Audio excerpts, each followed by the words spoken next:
Here. I am so happy to be with you. Today, we're going to talk about imposter syndrome. Yes, that topic that I think we all have experienced or are experiencing. And what can we do about it? Where does it come from? And what can we do about it? What are some steps that we can take to move through, to rise above, to try to take care of those feelings of imposter syndrome? Now, I'm Coach Pamsky. If you don't know who I am a motivational speaker. I am a best seller, best, sorry, a book. mm, Best-selling author, that's what I wanted to say.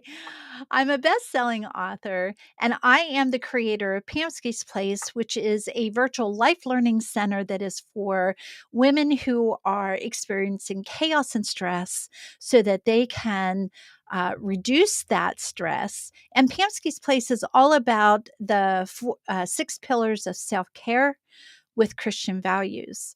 Now, I usually work with women, leaders, female leaders who are experiencing chaos and stress. And it's usually caused by 3 areas. You ready for this? Procrastination, people pleasing, and perfectionism. Yes, right? We deal with that, don't we?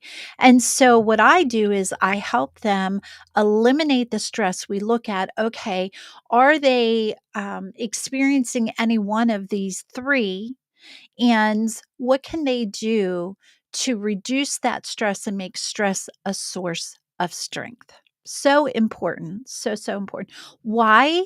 So that they can actually make the impact that they want to make in the world. And that starts in their personal life and their professional life. So if you want to know more about this, let me know because I have a 2-day free mastermind. It's called Free to Lead Mastermind, and it is for leaders, female leaders who want to amplify their impact. It's going to be really good. And actually, what it is everything that I do one on one with my clients, we're going to do in a group. So you'll get snippets of each thing that I do. The nice thing about this free to lead 2-day mastermind is I'm not going to sell you anything in it. You can't buy anything in it. It is strictly for you to get value and be able to look at, wow, okay, here's some golden nuggets that I can take away and use in my life. And you might ask, well, why am I having this? Well, because I want you to get a taste of what I do. Those who work with me, they know, like they walk away and they're changed. They walk away with tools and things that I actually had a lady today that she's been working with me for a little while. And she said, wow, Pam, I used the tools that you gave me and they really work. And I'm like, yes, they do. Yes, they do. So if you want to know more about the free to lead mastermind, just send me a message, put a comment, and I will get that information to you. Okay, so today we are talking about um, imposter syndrome. Now, I'm going to be doing this again tomorrow, and tomorrow is going to be about cognitive distortions, things that we think or say in our mind that's a distortion. So today, and that's important because as we talk about imposter syndrome, guess what? Yes, we do have these distortions of things that we say in our head that to us they may be true, but in actuality, they may not be true. Okay, do you do that? I know, I can too. And here's the truth about that. We live in a world where this comes at us left and right, slaps us sometimes. Sometimes we think we're doing really good, and all of a sudden we'll see something, smell something, touch something, somebody will say something, and it triggers us. And our mind will start having these thoughts that are very destructive, or they can be subtly destructive. Yeah, we'll talk about that tomorrow. So make sure you join me at 3 o'clock. I know it's later today, but tomorrow it's going to be 3 o'clock. Join me, and we're going to talk more about that. So let's get into imposter syndrome. What actually causes imposter syndrome? Do you know what imposter syndrome is? It is whenever you feel like you're a fraud. You might be successful, but you feel like a fraud, and you're afraid that other people are going to see that you're a fraud. Well, guess what? You're not a fraud. That feeling of I'm not good enough. Am I really as good as what I'm doing here? Do I even really know what I'm doing? Have you ever had those feelings and those thoughts? Well, when you are looking at imposter syndrome, a lot of times that's what's going on. We are feeling like we are putting this mask on and we're one person here, but we're really not that person. Or maybe you do an event, or you speak in a clubhouse room, or you are doing a live event like this. And these thoughts start flooding through your head like, who do you think you are to do this? You don't know what you're talking about. And in fact, you really do. You have successes. And I think sometimes that's one of the things that we have to think about when we're looking at imposter syndrome or low self worth or perfectionism, any of those things. We really need to look at what is the truth about us. Now, that's not always easy for us to see. Sometimes we have to be good at having people around us that can help us see the truth about things. And so make sure that you do surround yourself with people that you can go to at any time and they'll be honest with you.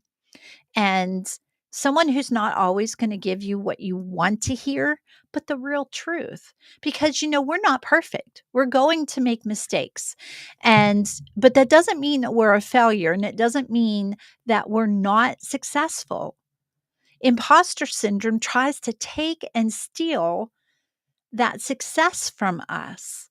And a lot of times we allow it. But guess what? Most of it is in our own heads. So we have to deal with that, don't we?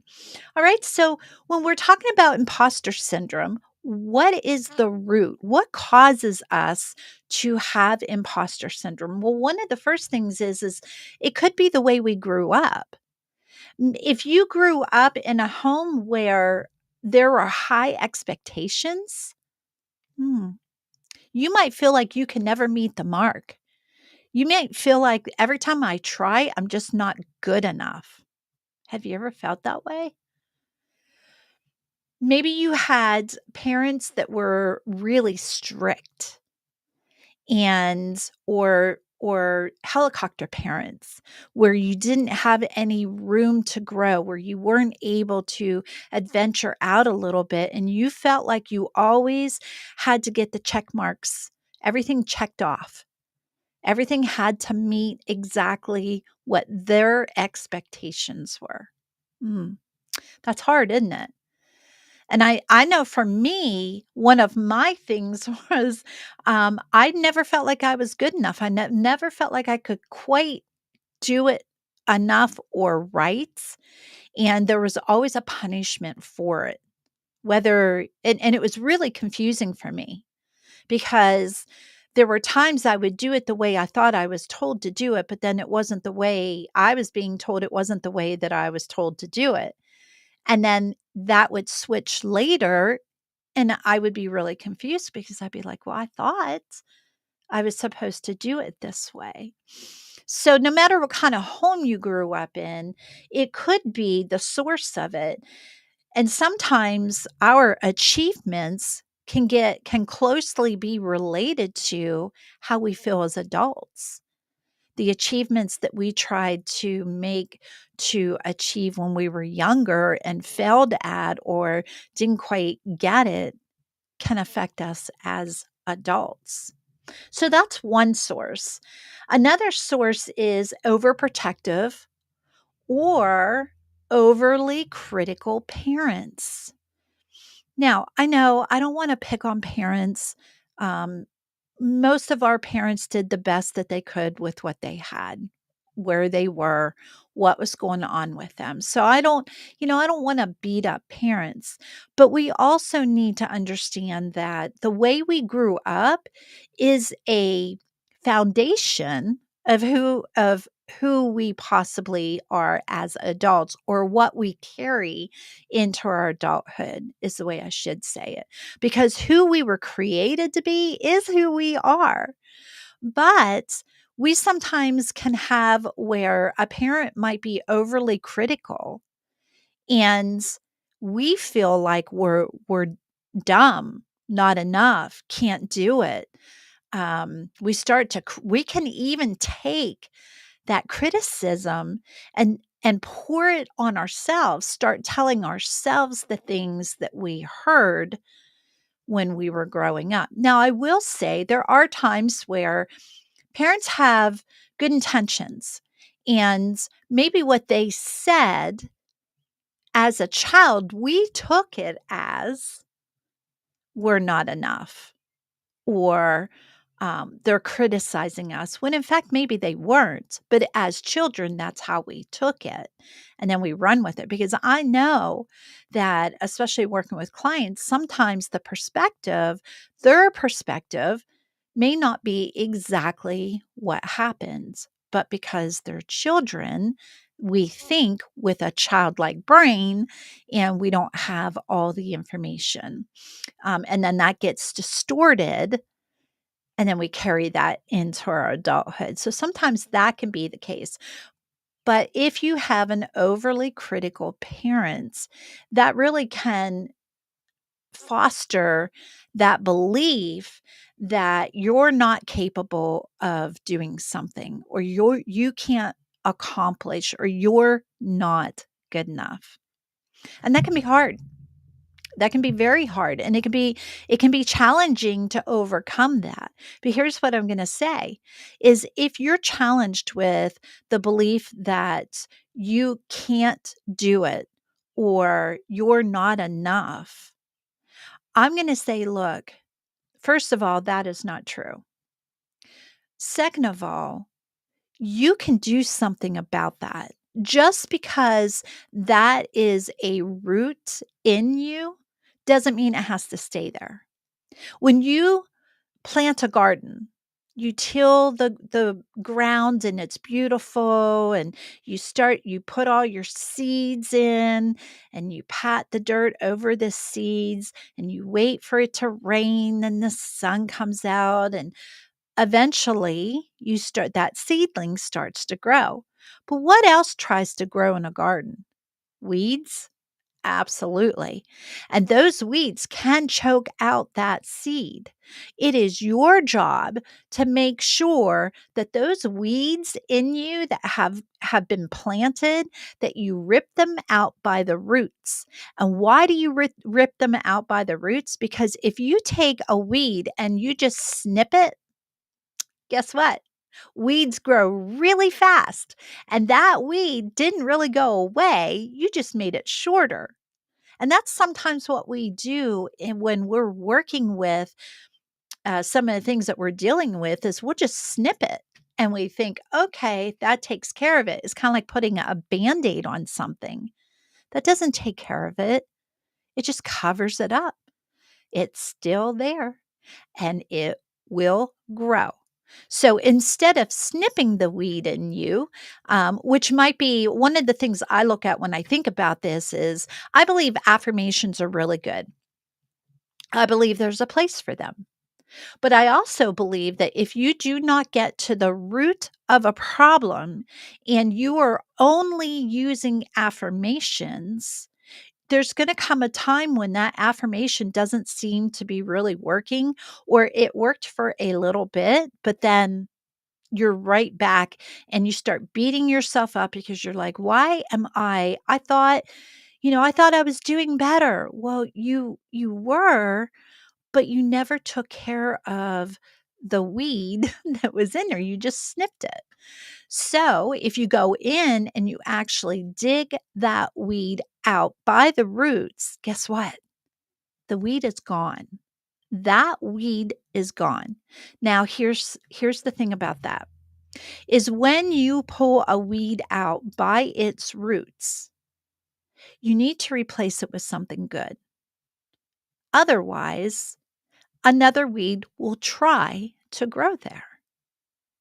And so we do it when we talk about being able to work through our core beliefs, the things that we believe in us. It's not just our thoughts, it's our core beliefs. And when we can take that core belief that is not healthy and we rip it out by the roots, we replace it with truth. So important, so incredibly important.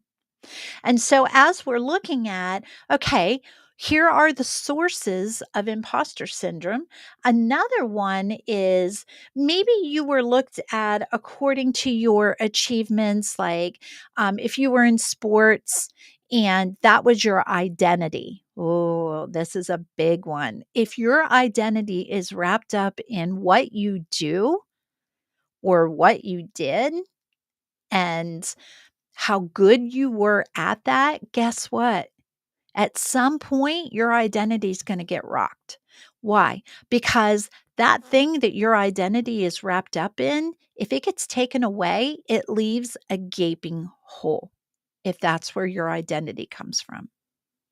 And so learning where your identity should come from is very important. And that's something that I teach my clients as, where do you get your identity so that your identity is solid? It will not rock.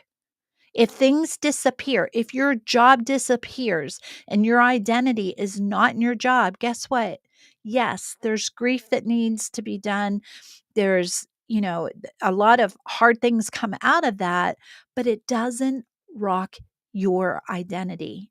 Why? Because your identity wasn't wrapped up in it. So important to remember this. Another source is perfectionism. hmm How many of you struggle with perfectionism? I know I have, and I still can if I'm not careful. It's that thing that you just feel like you have to be perfect, that things need to be a certain way. And if you don't achieve or you don't do it perfectly, it's not good enough. It's not enough to you. But the problem with perfectionism is you do not leave any room for mistakes. I'm just going to ask you, how are you going to grow if you never allow yourself to make a mistake? I know that's not easy. We don't like to make mistakes. I remember asking one of my clients, why will you not allow yourself to make a mistake? And she said, because it will hurt other people. I thought, that's a pretty good comeback, don't you think? But the thing about that is sometimes when we are trying to be perfect and we don't want to hurt, nobody really wants to hurt other people, if they're in their right mind. But if when we're trying to be perfect and we don't want to hurt other people, there's a couple things that come out of that. One, we can be enablers. If you want to know more about that, come ask me. We can do too much for people and do things that they can do for themselves. We can also eliminate any lessons that they might need to learn. See, when we do things, it's not just about us, it's about other people. And sometimes the lesson isn't just for us, it's for other people. And let's go into that then. If you're trying to be perfect, guess what you're not doing? You're not leaving room for you to grow and learn from your mistakes. That's all a mistake is. And I know it's hard to swallow that because we can be in that place where it we need to be perfect. We're so hard on ourselves. And let me ask you though, how much stress does it cause you to be perfect? How many things do you not do because you want to be perfect? Hmm. And if I said to you, do you feel like you need to be perfect in the things you do? You may say yes, and some of you may say no, but guess what? There's sometimes evidence that says something different. And so we really need to be aware of where we are and be honest with ourselves. The other area is, and this goes with perfectionism, is fear of failure, fear of looking like a fraud, fear of maybe having that heightened sense. You have that heightened sense of self-doubt, which causes you to try to be perfect. Or here's the other thing that happens when you have fear of failure, you might isolate, you might avoid. Yeah. What does fear do to you? And if you're honest with yourself, you can actually, and I'm really good at asking questions. So with my clients, I often ask questions. I won't give them the answer, I lead them to the answer so they can discover it themselves. Because if I just give it to them, it's not as rich, it's not as good. They need to be able to discover the answer themselves. And all I do is help lead them there. And so I will ask questions and it will lead them to that place where they begin to discover that they do have a fear of failure and that it causes them, or they allow it to cause them, to avoid, to isolate, to hide, to play small. Mm. I have to ask you, are you showing up as big as who you really are? Because I'm going to tell you, you are mighty, strong, brilliant, talented, and amazing.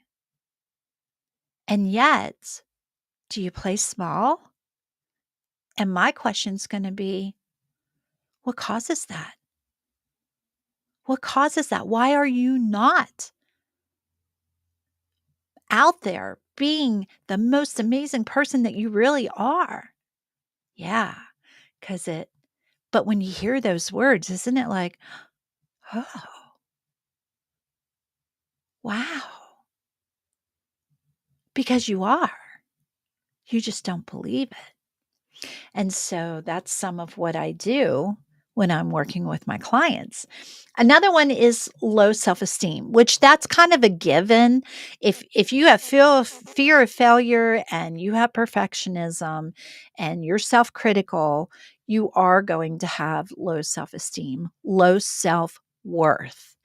There's a difference, and I teach my clients the difference between self-esteem and self-worth.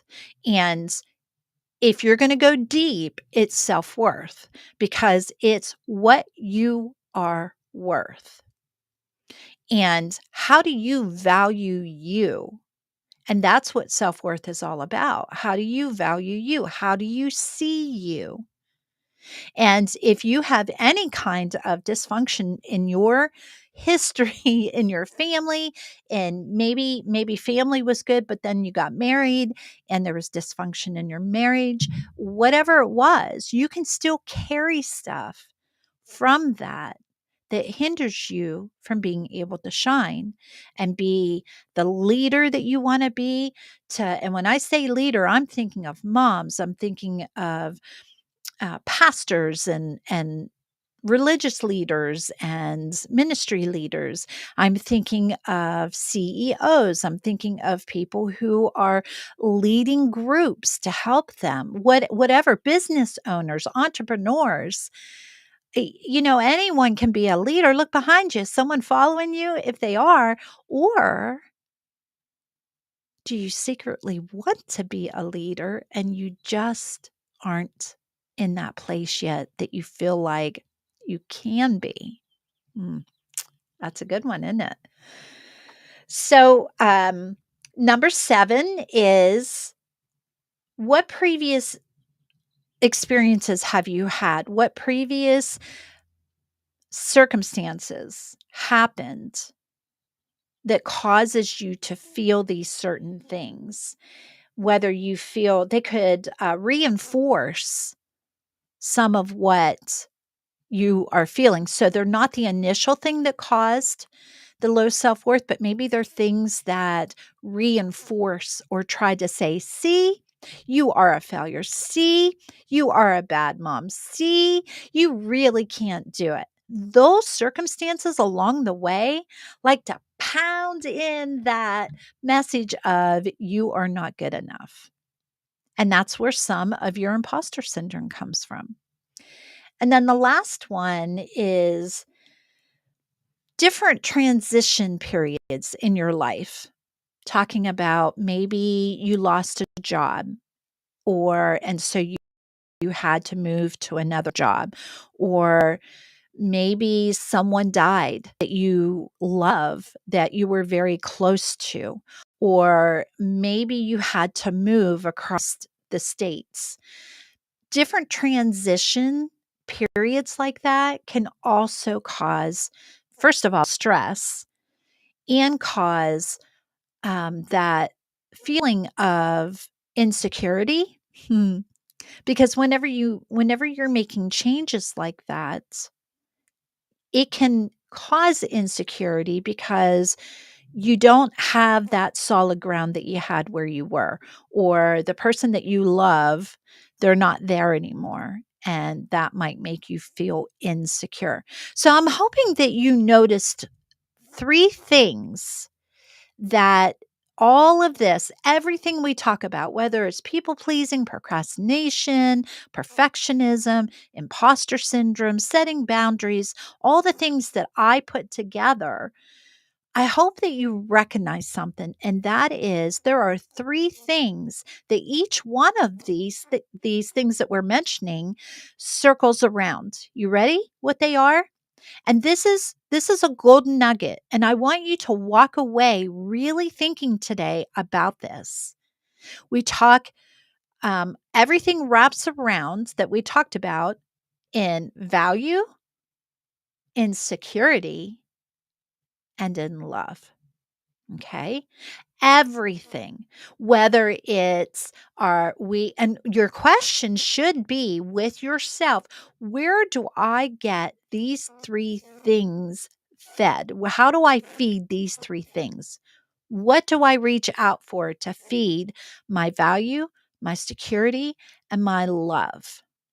Well, I can tell you I was not good at all. I went to all the wrong places to get those 3 things fed. And it took me a while to really zone in on how unhealthy some of those things were, and that wasn't normal and it wasn't good, and that I could change it.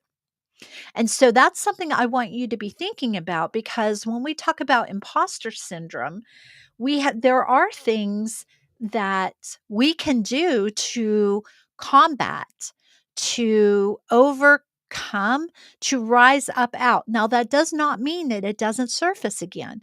And here's what I want you to hear me say, because this is where we go when stuff like this surfaces. Say we worked hard on something and we've made so much progress, and then it shows up again. What do? We start to beat ourselves up. We almost go into a panic, like, what? How did this show up again? I've worked so hard. I thought I overcame that. Here's what I want to say to you.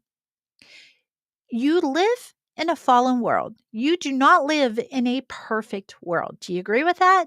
This world is not perfect. And so if you think that you are going to live a life of never being challenged cognitively or emotionally, I'm here to tell you you're wrong. You are. Those thoughts will creep in. They will surface. But the important thing is what you do with it. And having the right tools and knowing what steps you can take and what is your part in being able to help yourself is exactly what you need to know. Because once you know, then you can do. My problem was I didn't know. I didn't know. For the longest time, I thought everything was just normal. Like I thought this is just the way it is. Until I began to realize this isn't just the way it is. But then I didn't know what to do about it. So, first, you have to have that awareness of what is really going on. And second, you have to recognize what is causing it and what is your part. Yes, there are some things in life you have no control over, but you do have control over how it affects you. The glass is either half empty or half full. I know some of us don't like that, but your perspective about things changes everything, changes everything. And your perspective about things relies on your history, your past, the things you've experienced, and what you're going to do about it today. Okay. So I am so glad that you were here with me. Make sure you join me every day at 3 o'clock p.m. Eastern. And I look forward to being able to share more with you. Like I said, first of all, if you want to know what your procrastination profile is, in the comments, put imposter syndrome. Yeah, put imposter syndrome in the comments, and I will make sure that you get the imposter syndrome quiz so that you can find out what profile do you have. And then you'll also get some tips to help you. If you want to know more about the free to lead mastermind today, it's a 2-day mastermind. It's free. I'm not going to be selling anything in it. You can't buy anything. Put in the comments, mastermind, and I will make sure that you get the link to it. All right, it's time to thrive while alive.